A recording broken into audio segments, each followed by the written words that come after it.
Assalamualaikum warahmatullahi wabarakatuh.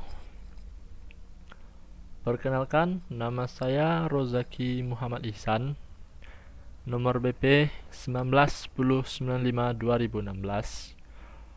Pada pertemuan kali ini, saya mencoba untuk mempresentasikan mengenai etika profesional IT.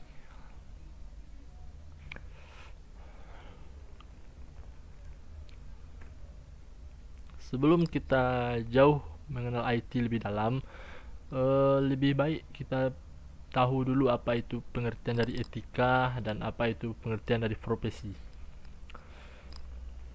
Pengertian etika, kata etika berasal dari bahasa Yunani, dari kata ethos yang berarti kebiasaan atau sifat, sedangkan yang kedua dari kata ethos yang artinya pesan batin atau kecenderungan batin yang mendorong manusia dalam perilakunya.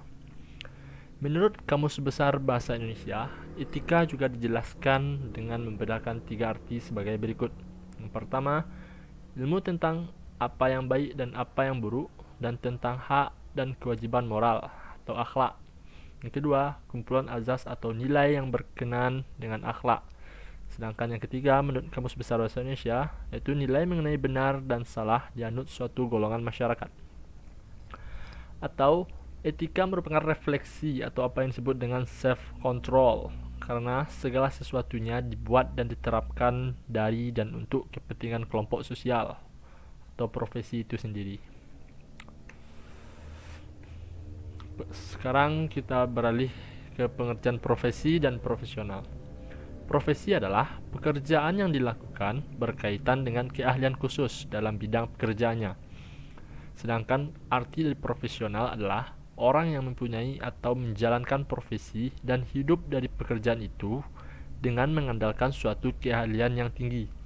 Setiap profesional berpegang pada moral yang mengarahkan dan mendasari perbuatan luhur.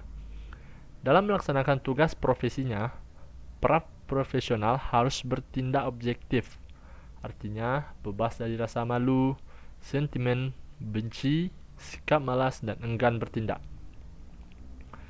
Seorang profesional, atau jika kita ingin dikatakan profesional, kita tuh bisa dituntut, maksudnya tuh kita dituntut untuk memiliki beberapa poin berikut. Yang pertama, kita harus punya pengetahuan.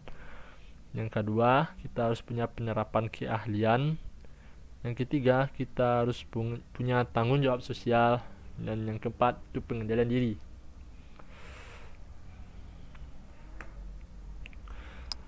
Berikut undang-undang yang mengatur tentang teknologi informasi, yaitu yang pertama UU HAKI, Undang-Undang Hak Cipta namanya, yang sudah disahkan dengan nomor 19 tahun 2002.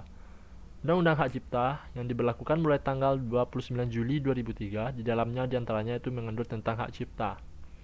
Dan yang kedua, UU ITE yang sudah dipresentasikan minggu lalu. Undang-Undang ITE itu yang sudah disahkan dengan nomor 11 tahun 2008, yang di dalamnya mengatur secara singkat tentang pertama itu pornografi di internet, yang kedua transaksi di internet, yang ketiga pengguna internet.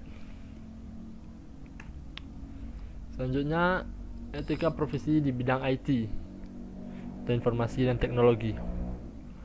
Teknologi informasi dan komunikasi bisa menjadi pilar-pilar pembangunan nasional yang bisa mengadaptasi di setiap permasalahan bangsa. Sebagai contoh itu menyerap tenaga kerja baru, mencerdaskan kehidupan bangsa, dan sebagai alat pemersatu bangsa. Dalam mengaplikasikan ilmunya atau menjalankan profesi, IT bukan mudah dan bukan tidak sukar. Yang penting adalah kita mampu menempatkan diri pada posisi yang benar dan tepat. Profesi IT dianggap orang lain adalah profesi khusus karena keahlian yang dimiliki oleh seseorang.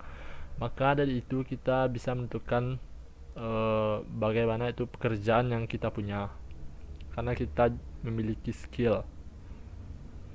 Profesi IT juga bisa dianggap sebagai dua mata pisau.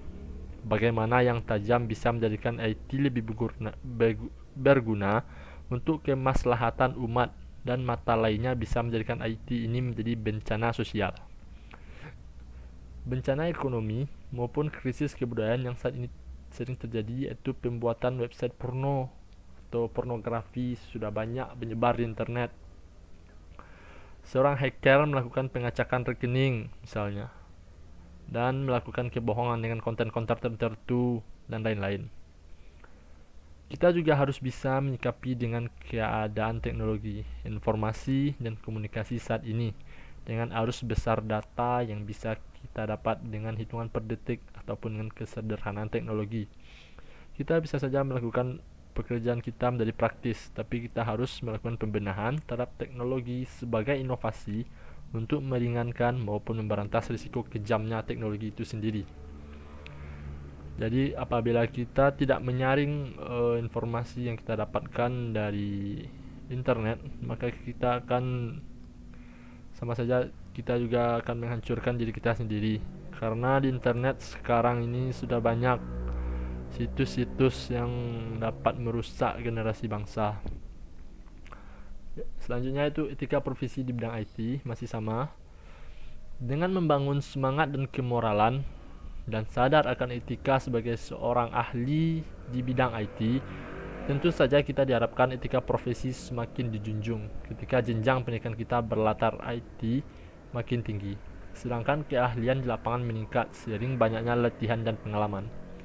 Pada kesempatan saat ini, bagaimana kita bisa menegakkan etika profesi seseorang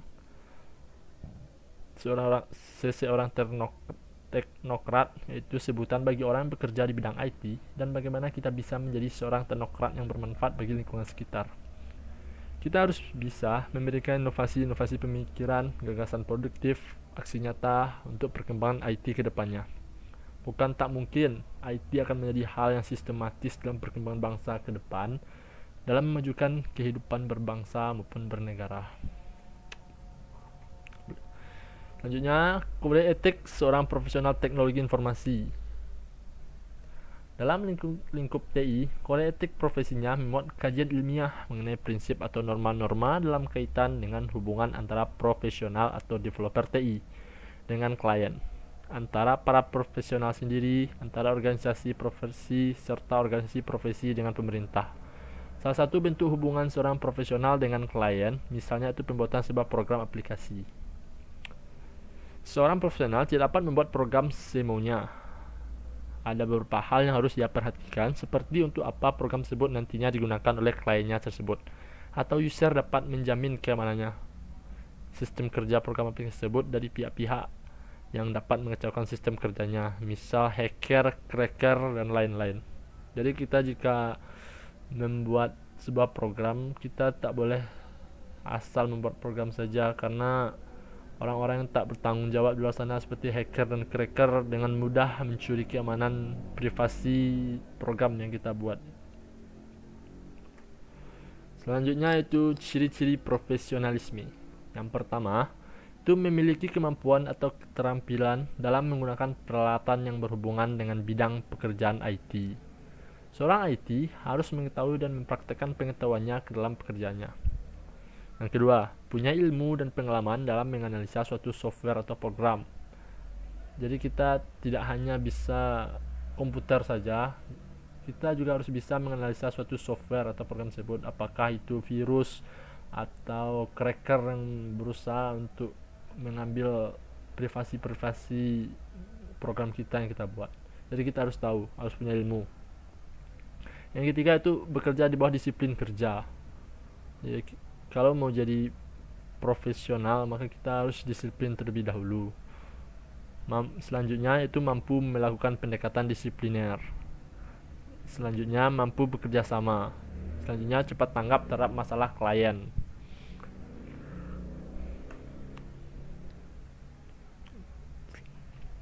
Contoh pengaplikasian ciri-ciri profesionalisme di bidang IT. Yang pertama, keterampilan yang berdasar pada pengetahuan teoritis profesional diasumsikan mempunyai pengetahuan teoritis yang ekstensif dan memiliki keterampilan yang berdasar pada pengetahuan tersebut dan bisa diterapkan dalam praktek. Kedua, Contoh ciri-ciri profesionalisme di bidang IT itu